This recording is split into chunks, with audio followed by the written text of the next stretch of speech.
As usual, let us start Atma talk by saying Namo Tassa 3 times. Namo Tassa Bhagavato Arahato Sama Sambuddhassa. Namo Tassa Bhagavato Arahato Sama Sambuddhassa.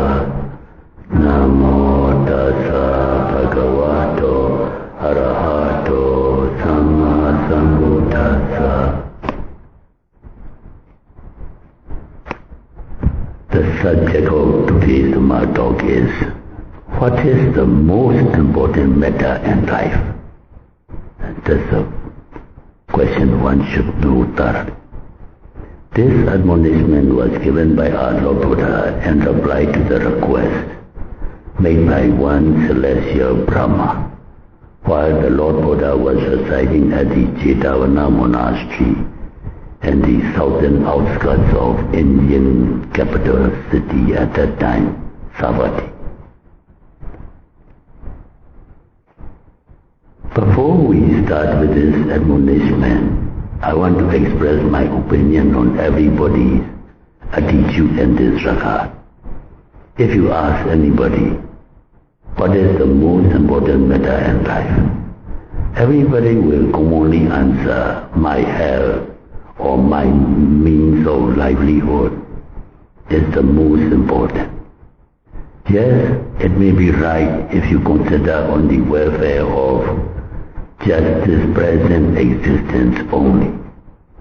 But as I often pointed out, a Buddhist should be far-sighted for the welfare of the future existences to come, and also deliverance from the life's suffering. Now, let us take the lesson from the conversation between our Lord Buddha and this celestial Brahma. Celestial Brahma's comment was, O Lord Buddha, as for one whose chest has been pierced by a spear, or whose hair is on fire, being in critical condition of life and death, it is most important for one to take out the spear or to extinguish the fire and get the medical attention urgently.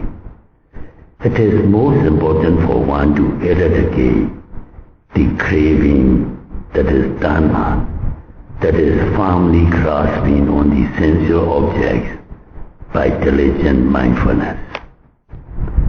Our Lord Buddha's reply was, O celestial Brahma, I agree with your comment that one should strive to eradicate the craving with the same urgency of a person in critical condition, with a spear pierced in his heart or with his hair on fire. But Buddha said, I want to improve your statement in simile by correcting the order of urgency and importance. Buddha said, I proclaim that first and foremost, one should strive to eradicate the Sakaya deity with the same urgency and importance of a person in critical condition of life and death. So please make a note or serious attention of this comment of our Lord Buddha. Buddha said, I proclaim that the first and foremost, one should strive to eradicate the Sakaya deity with the same urgency and importance of a person in critical condition of life and death. Here we should understand this Sakaya deity. It is so important as emphasized by our Lord Buddha. The word Sakaya deity is composed of 3 syllables, Sa plus Kaya plus deity. It is a Pali word, complex compound word. Sa means existence. Kaya means group of mind and matter, Nama and Rupa. Deity means view or belief or understanding. So together, Sayādaw means the personality belief on 5 aggregates: corporeality or kaya, feeling, sensations or feelings, vedana, perception, sanya, mental formation, sankhara, or consciousness, vijnana. These are a group of 5 aggregates we call. As I, he, man, woman, soul or self. It is the conceptual delusion without any truth in the ultimate sense. If one cannot eradicate this Sayādaw, it will lead one to an undesirable, unpleasant and disagreeable state of woe and suffering in the 4 lower realms of Apaya world, the animal world, ghost world, demon world and hell. What our Lord Buddha means in this discourse was that the Yoga Vajra or devoted meditator may not be reborn in Apaya existences even if he is still unable to eradicate the craving or the sensual objects. But one cannot escape from the 4 Apaya worlds if one has not attained the Nama-rupa Pariccheda Jnana, that knowledge of the distinction between mentality and material, meaning Nama and Rupa, to eliminate Sayādaw. That is why our Lord Buddha replied to the Brahma that the eradication of the Sayādaw is the most important matter in life for the deliverance from the 4 lower realms of woeful states, which we call Apaya world. Now, I wish may all devoted meditators paying heed to this Dhamma talk be able to contemplate honestly on the physical and mental phenomena occurring and disappearing in one's own body and attain that knowledge of the distinction between the conscious mind, Nama, and materiality, Rupa, and escape from the 4 lower realms of woeful states.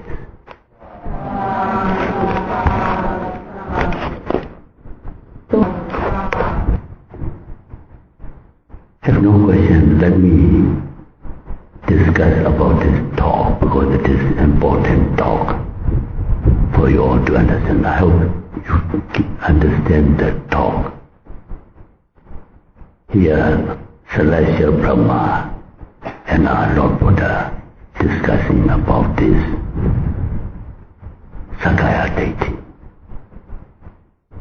So we'll have to understand very carefully because it concerns directly with our meditation practice also. This Celestial Brahma, according to his remark, he is not a noble person as yet. Noble person in the sense of getting enlightenment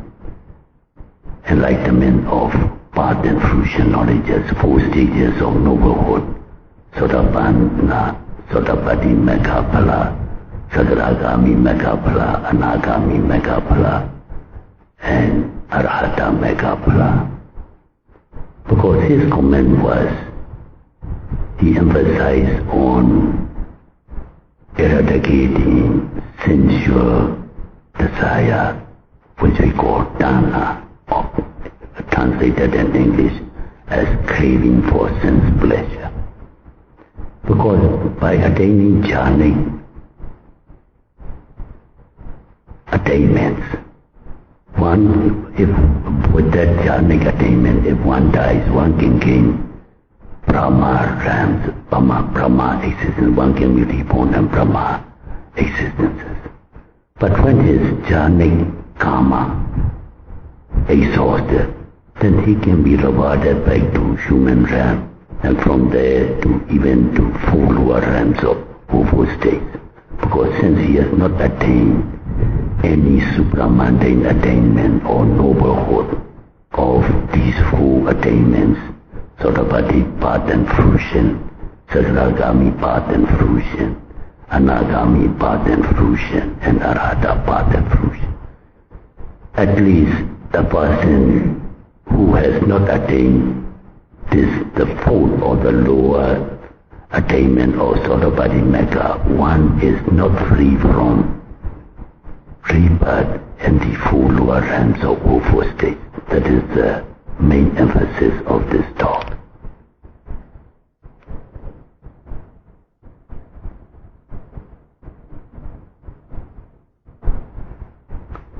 So here, to enlighten you more understanding on this subject, we have to understand about the fetters. In Pali we call Samyojana. Samyojana in English we translate as fetters or shackles. Fetters are, as you all know, bondages like prisoners. They are handcuffed or chained so that they cannot run away. They are bound by these shackles or fetters.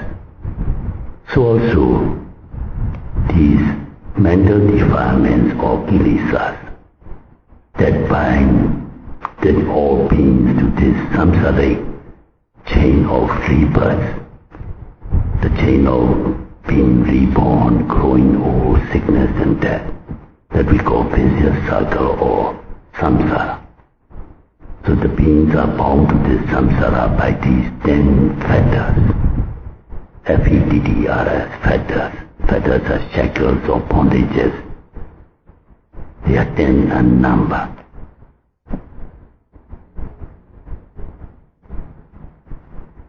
The first fetter is what we call Sakaya deity. So that we've been all the time emphasizing for our meditators to master it and your practice. And we many ways and many ways we explain. And Buddha himself in many discourses he described about this Sakaya deity. So-called a being or a person or is just made up of briefly Nama and Rupa, mind and the matter. So this physical body is Rupa because it is made up of gross elements.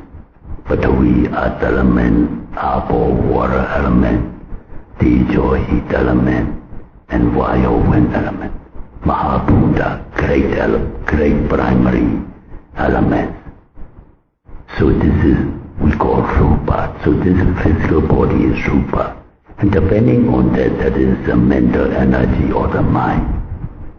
In Pali we call Nama.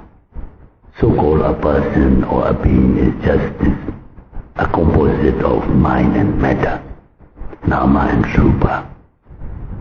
When we elaborate according to its outstanding characteristics, if Nama is divided into 4 categories, like when you are meditating you feel aches, pains, tingling, numbness, that we call sensations or feelings in English. In Pali it is called Vedana.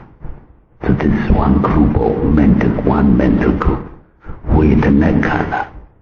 This bodily phenomena or Rupa is Rupakkhana, Rupa, physical phenomena, one aggregate. And mental aggregate is this Vedana, feeling or sensation, that you all are experiencing. If you sit for some time without moving, you feel aches, pains, hardness, softness, heat, cold, itchiness. These are what we call Vedana, feeling or sensation. So a group of mental phenomena or mental fighters. It's a Vedana, a group of Vedana. Then the next mental group is Sanya Khanda. Sanya and Khanda. Khanda means aggregates or groups. Sanya is perception. In English we call perception. Perception means any object that comes into contact to our sense organs. We mark for future reference. Like with modern science, you feed some data into computer for future reference.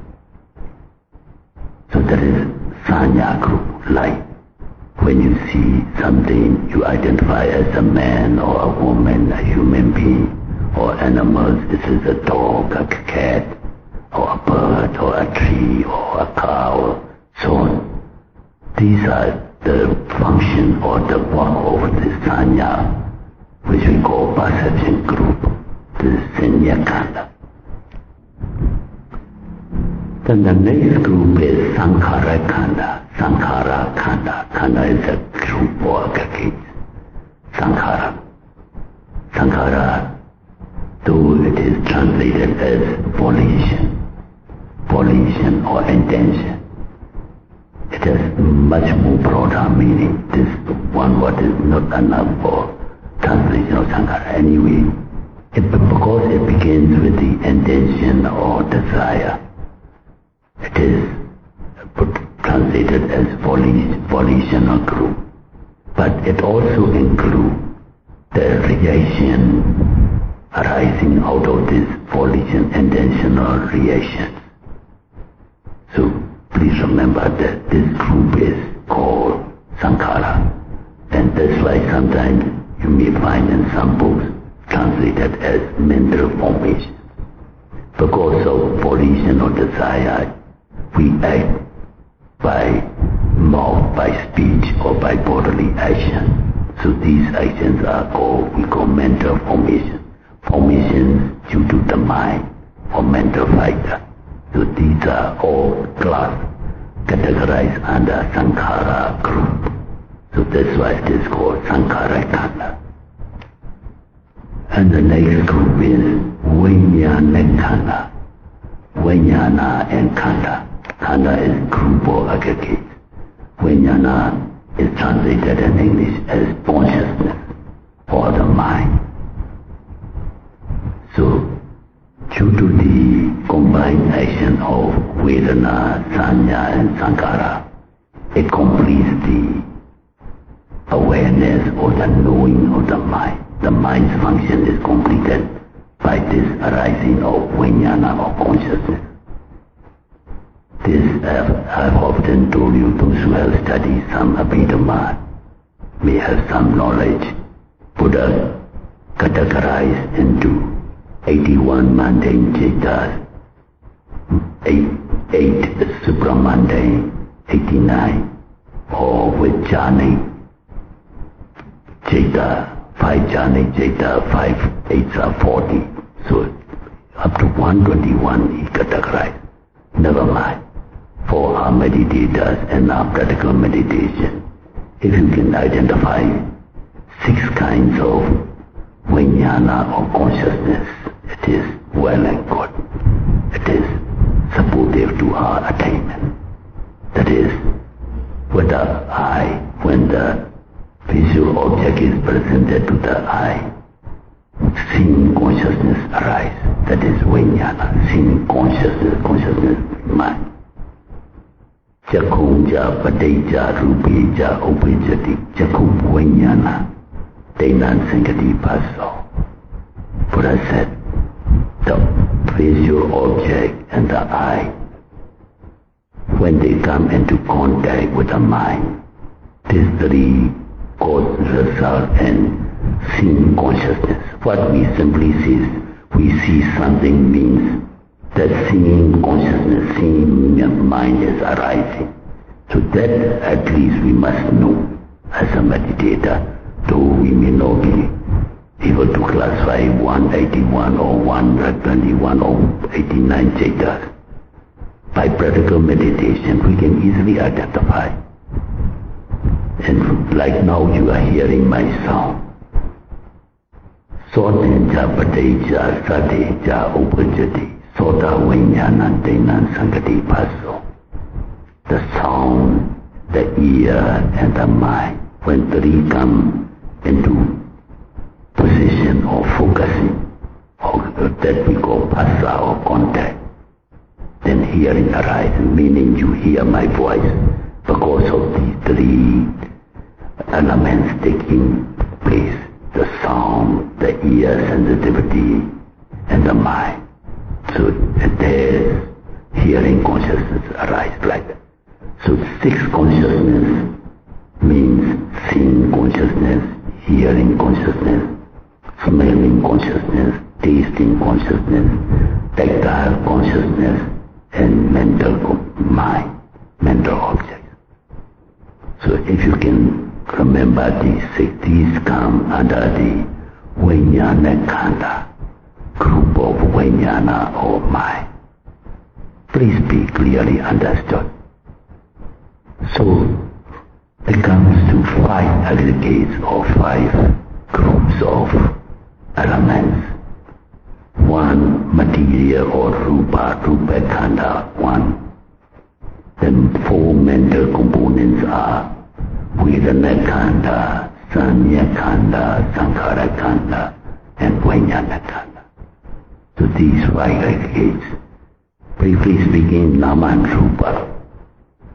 Rupa one, and Nama, when categorized into specific functions, they come into four aggregates, four groups. So four mental groups, one material group, a total of five aggregates. So that we must clearly understand to eradicate this sakkara.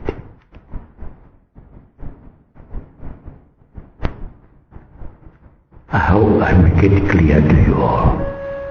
Please understand and let me repeat again and again and again until you all become very familiar or part of your life. Just now Buddha said it is a case of life and death importance. So please remember, so-called a being, a person, is just made up of psychophysical complex or physical body, rupa, and mental energy, nama. Briefly speaking, mind and matter, nama and rupa. And for a little bit more understanding, this nama, being, as you all know, mind is very delicate and very strange energy. So Buddha divided further into four categories about the mind. They are mind, just mind, only consciousness is mind, and more in detail than Abhidhamma. Vedana, Sanya and Sankhara is we call mental concomitants, and Pali what we call Cetana. Ceta and Cetasika. Mind and the mental fighters. All it come under the Nama. So four groups are Vedana, feeling or sensations, Sanya, perceptions, Sankhara, volition and mental formations, and Vijnana, consciousness. So four mental aggregates, four mental groups, and one physical group or rupa. So-called a being is either you can classify as either nama and rupa or five aggregates. Please don't forget. So in intensive meditation or when you are in meditation, you must keep your mindfulness on this. Not just sitting down there, and just sitting doesn't mean that meditation. I've often quoted Buddha's own words. Atapi sambhajano satima. Atapi, you must make effort. For what? Satima, to be mindful. For what? Sambhajano, to clearly comprehend your object. To clear comprehend means what? You must see your object in this way. They are just five aggregates, not I, not mine, not a person. then only it is true meditation. If you are still stuck with these panyati or conventional words or perceptions, there is no meaning in this insight meditation. That is why Buddha said, to understand this Sayādaw, because we grasp or we cling to this Sayādaw as I, mine. If somebody asks you, who are you? I am here. We point to this body. Actually, this body is not I. This is Rupa Khana. And this Sayādaw, it is a Rupa. Oh, my memory is very good. Now I can remember everything. And you are grasping memory. Memory is actually work of perception. Not I. But we take it as I, my perception. My memory is very good. So that is what is meant by Sayādaw. What is clearly evident and ultimate sense is this Sayādaw. But the moment we come into contact with this object, we immediately identify in a conventional or habitual way of a man, a woman, a dog, a cat, a car, or this thing. So that causes the attachment or craving arise. And that finds being, that is why we cannot be delivered from this samsaric suffering of this vicious cycle of repeated rebirths, growing old, sickness and death.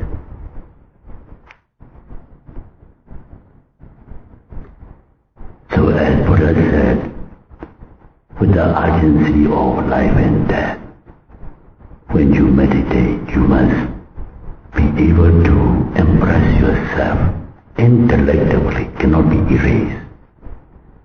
That so-called a person or I or you or he or she, a person or a being is just briefly mind and matter. More elaborately, 5 arcades. That is meant here. What is ultimately evident and truly present is these 5 arcades. But we make it as a I, my, or somebody or some person. Kaya, just now I have said. Deity means view or understand. We immediately identify as something. Of course, conventionally it is true, because conventionally we agree to call it.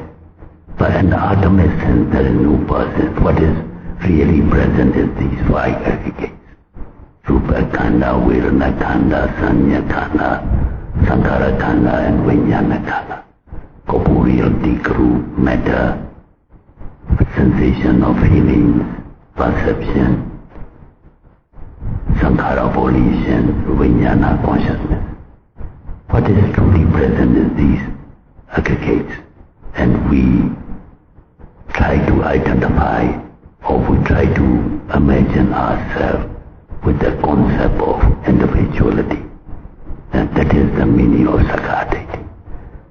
So this Sayādaw cannot be eradicated by even gaining jhanic knowledge or jhanas, various jhani states. It can only be eradicated by attaining path and fruition knowledge of stream entry or Sodapati, path, Mecca and Phala. Jhani attainments cannot eradicate it. They just temporarily suppress while in Brahma realm, because there is no sex differentiation.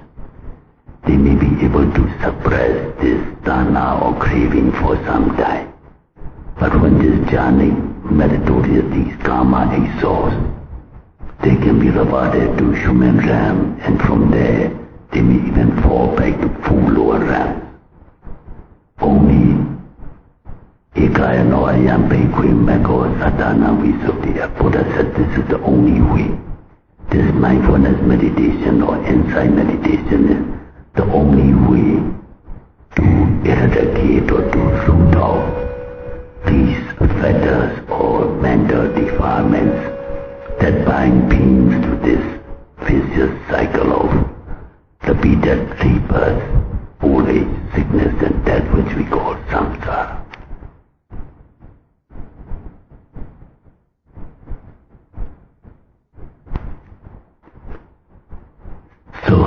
identify these Nama, Rupa or five aggregates in your practice.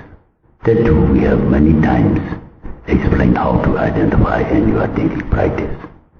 Instead of just sitting down there, must identify these things until you become convincingly impressed, or we change our habit of verifying ourselves in a conventional way to Paramatma or ultimate reality. First, let us try with Nama and Rupa. Now, if you are noting rising, falling, or sitting and touching, sitting this body, physical body sitting there is Rupa. The mind that is noting as sitting is Nama. So also, when you are noting rising, falling of the abdomen, rising, falling there is motion, movement. Just rising, falling is the name given to the movement of abdomen, up and down, rising and falling. It is a movement. Movement is element of motion. Element of motion is Vayodhatu. It is Rupa. And the mind that is noting as rising and falling is Nama or the mind. Just mind and matter through Nama and Rupa. There is no I or no man or no person involved. Just Rupa and Nama taking place.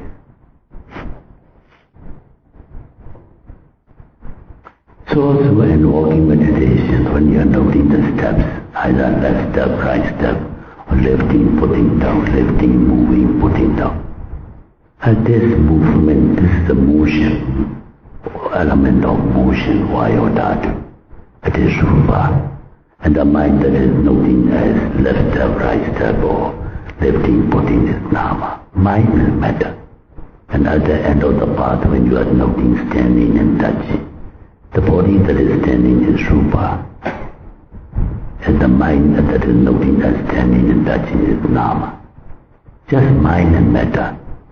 So in every object, if you can keep your mind on this Paramatma or ultimate reality, and that is what you are achieving, we call wisdom or Panya. This is a true wisdom or Panya. So we must change our habit of verifying these objects in conventional way towards the ultimate reality. So also in Dhammanupassana, our daily activity noting, like seeing, hearing, smelling, tasting, touching and thoughts. When you note seeing, the object of what we call sight, and the eye is Rupa. It is material phenomena or physical phenomena. And the seeing consciousness that arises, consciousness means mind or Nama. I and the object is Rupa. The mind is Nama. Because the eye cannot see. The other day we talk about basic character of Rupa and Nama. What knows is Nama or mind. What does not know is Rupa or matter. The eye cannot see. Actually, the mind is the one that sees. For example, you may be looking at television, but if your mind is emotionally thinking, you don't see any images on the screen. Mind is thinking. If I should be seeing everything that is in front of you. But we cannot. If your mind is not here, if your mind is somewhere else thinking, though you may be sitting in front of the TV screen, you don't see anything. That shows that the eye cannot see. What it sees is by the mind, consciousness. So also like now, sound in the ear, hearing consciousness and light. Sound in the ear is Rupa, because they cannot hear. They are just instrumental for hearing. Now you put here towards here, and if you think somewhere, you don't hear a word what I'm saying. So that shows that the ear cannot hear. Ear and the sound is just instrumental for the hearing consciousness to arise. Hearing is Nama. So please be able to distinguish these two. This is important as Buddha said, life and death agency. So I and the sight is rupa, the hearing, seeing consciousness that arises nama or mind. So also the sound and the ear is rupa, the hearing consciousness nama. Similarly, nose and the smell, tongue and the taste when you eat. When we put the food into the mouth and chew, tasting arises. The food and the tongue cannot taste. They are the condition for the tasting consciousness to arise. The mind that knows the taste. The tongue cannot know. They are just instrumental. So what does not know is rupa. What knows is nama. So just simple simile you remember to distinguish between mind and matter. But we immediately identify as, oh, this curry is good, that this is good, this is good. So then craving and attachment arise. Actually there is nothing, just tongue and the taste. When they come into contact, tasting consciousness arise. Nama and rupa only, but we identify as that I am eating, I eat very good. So we are identifying everything with I. That is what is meant by Sayādaw. What is clearly evident is just these phenomena going on.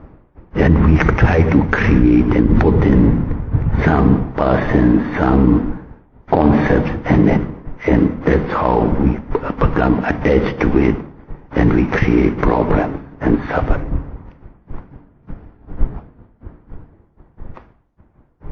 So how to identify the five aggregates in your practice? Supposing you are noting rising, falling of the abdomen. Rising, falling is just now as I said, it's the element of motion. It is material phenomena. Rupa is a rupa khanda. Then how do you know rising, falling? Because when the air comes, by breathing in air, distance the abdomen, you feel sense of tenseness there. Sense of tenseness or tension there. And that's Vedana khanda, Vedana. You're feeling the sensation there. That's a Vedana khanda. Then noting as rising and falling of the abdomen is Sanya khanda, perception. And making effort to know or making effort to breathe is Sankhara. And the awareness or knowing of the rising falling is Vijnana khanda. Five aggregates. Briefly speaking, just Nama Rupa. If you want to elaborate, there are five aggregates you can identify. What is really present is this either Nama Rupa or five aggregates. That is Paramatha Dhamma, what is real. So that is how you can identify, and you must, when you note it, you got to discern these aggregates so that to dissolve or to eradicate the Sayādaw. Similarly, in walking meditation, if you can verify these five aggregates. The walking or the movement of the foot is rupa khanda. The one as noting as either right step or left step, lifting, putting down, lifting, moving, putting down. That's Sanya khanda. And when you are experiencing lightness, heaviness, hardness, softness, these are Vedana khanda, sensations and feelings. Then making effort to walk or intention to walk is Sanya or Sankhara khanda. And that awareness of walking is Vijnana khanda. Five aggregates.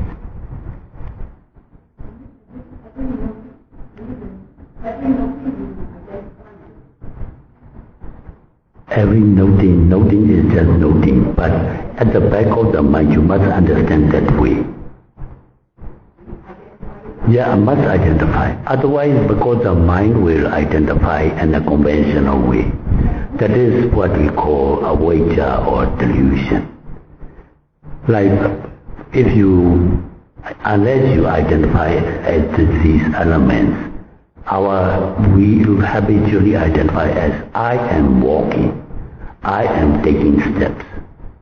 This is my foot taking steps. These are all conventions. It is not wrong, but it is delusion and paramatta sense. And the ultimate reality, there is no I, there is no foot. Foot is rupa. The noting mind is nama, just mind and metta, or if you want to elaborate for aggregates. Yes, you must verify first. Must verify until it becomes like now conventionally we need not identify. From young, the moment we grow from infancy and we started learning the environment, we learn from surrounding that this is daddy, this is mommy, this is brother, this is sister, this is milk bottle, this is what not like that. We gradually learn, and the moment we see next time, we automatically verify that. So in the paramattha way we must go to that stage, like Buddhas and Arhants do. Because they live in this conventional world and they have to speak conventional language. When Buddha gave discourse to, he used conventional words. But in his mind, though he is using I was in my past life a king in Varanasi. Though he used the word I, in his mind there's no I. That's why they don't form as karma. There is kiriya, just action only. That's why they can gain this the last rebirth means. Because there is no start. But for us, we immediately, if I say I really take this 5 decades as I with real meaning. So we must go to that stage. Though in the worldly sense we use I or you. You do is nama rupa, I do is I. Though I use the word I is nama rupa, and my consciousness, we must know that way. Then only we can suppress the defilements.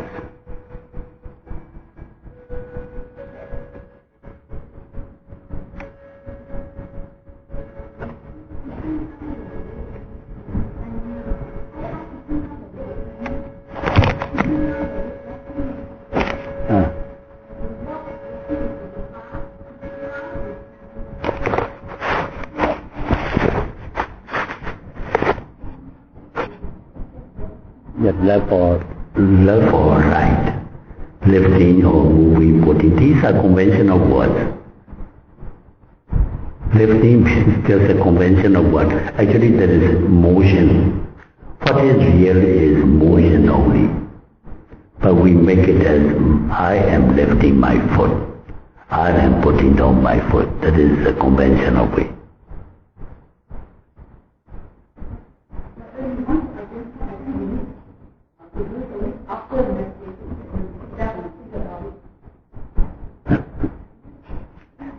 By that time your mind is already registered the defilements. So the verification must be done at the moment of arising and passing away, not afterwards. Because when we have time we discuss about that too. Defilements are 3 stages. Anything that is pass away as conventional to without identification of paramattha dhamma, these become latent defilement. Latent means they become impressed like sleeping volcanoes. When conditions conduce, they started vomiting lava and all fire and all molten rocks. Or if no conditions, they lie dormant. That's why they are called inactive volcanoes are called sleeping volcanoes. Only sometimes then they started erupting all these molten lava and they cause harm. So also any phenomena pass unnoted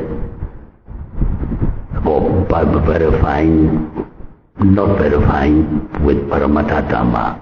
They lie latent in our mental stream, and when occasion arises, they turn into defilement.